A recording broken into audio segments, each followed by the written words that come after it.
মুর্শিদাবাদে তৃণমূলের ভাঙন অব্যাহত। বৃহস্পতিবার নওদা ব্লকের 1000 খানেকেরও বেশি তৃণমূল কর্মী পশ্চিমবঙ্গ প্রদেশ কংগ্রেস সভাপতি অধীর রঞ্জন চৌধুরীর হাত থেকে পতাকা গ্রহণ করে কংগ্রেসে যোগদান করলেন।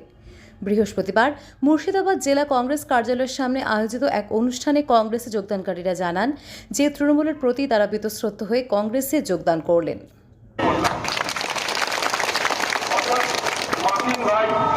আমাদের সকলকে হয়ে কংগ্রেস দলে যোগদান করবে দায়িত্ব দিলেন।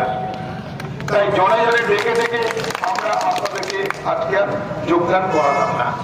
এর জন্য আপনারা কেউ কিছু মনে করবেন না, সেটা করতে গেলে 1 ঘন্টা থেকে যাবে। আপনারা জানেন নির্বাচনের সময় তো আমাদের প্রচুর কাজ আছে। সকাল থেকে প্রচার করে এসেছি, আবার এখনই বেরিয়ে যাবো। ফলে এখানে দীর্ঘ সময় ধরে এই মুহূর্তে আমরা অংশগ্রহণ করতে পারছি না। তবে এটা বলতে পারি যে নওদায় যে বিধানসভা এলাকা, সেই বিধানসভা এলাকায় তৃণমূলের যে কফিন এর মধ্যে জড়িয়ে হয়েছে, সেই কফিনের উপরে শেষ ব্রেকটা মাঠে গাড়ি যোগদান করে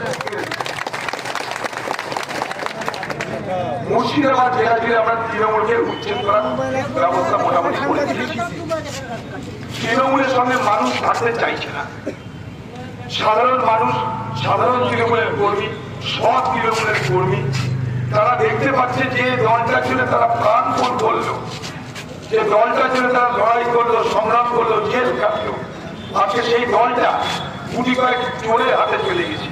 তাই তৃণমূল দলের চোরের হাত থেকে মুক্তি পেতে, সেই চোরদের হাত থেকে মুক্তি পেতে তারা মনে করছে একটা এমন জায়গা দরকার যেখানে স্বাধীনভাবে শ্বাস প্রশ্বাস নেওয়া যায়, মনের কথা বলা যায়, ইচ্ছা অনিচ্ছা প্রকাশ করা যায়। তৃণমূল দলের মনের কথা বলা যাবে না, ইচ্ছা অনিচ্ছা প্রকাশ করা যাবে না। রাত্রেবেলায় পুলিশ ফোন করবে, তারপরে অনেক টাকাটা কেটে নিবে, বলবে তোমার ব্যবসা খেয়েছে সেটাকে বন্ধ করার ব্যবস্থা করবে। তাই তৃণমূল দলের থেকে তৃণমূলের বিরুদ্ধে কিছু করা যায় না। আজকে মুর্শিদাবাদ জেলা জুড়ে তৃণমূলের ভাঙন শুরু হয়ে গেছে। তৃণমূলের ভাঙন মুর্শিদাবাদ জেলা জুড়ে চলছে।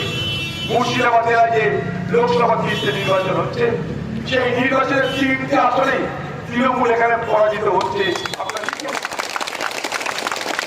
আমরা খুব আনন্দ পাচ্ছি, খুব গর্ব করছি যে মুর্শিদাবাদ জেলার সেই কংগ্রেস আবার তার পুরনো জায়গায় ফিরে আসছে। করতে চাই এই মুর্শিদাবাদ জেলা আজ তৃণমূলের অত্যাচারের সন্ত্রাসের জর্জরিত। সারা পশ্চিমবঙ্গের মধ্যে এই জেলা আজ তৃণমূলের অত্যাচারের সন্ত্রাসের জর্জরিত। তাই তার হাত থেকে মুক্তি পেতে চাইছে মুর্শিদাবাদের মানুষ। তাই তারা তৃণমূলকে বয়কট করছে, তৃণমূলকে বর্জন করছে।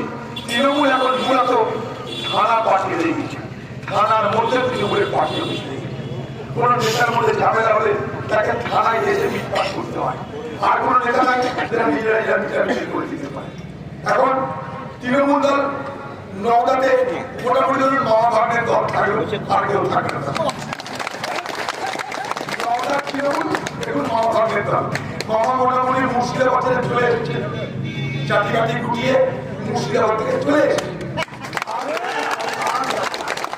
আর আমি যাবো না, ভাগের বিয়ে খাবার আমাকে দেখিস ভাগের ঠিক আছে বাবা, যদি বোমা গুলি তুমি সপ্তাহে দেবা তখন আমি লড়ে যাবো। তুমি পুলিশটাকে ঠিক রেখো। মামা বলছে পুলিশ ঠিক রাখবো কি করে,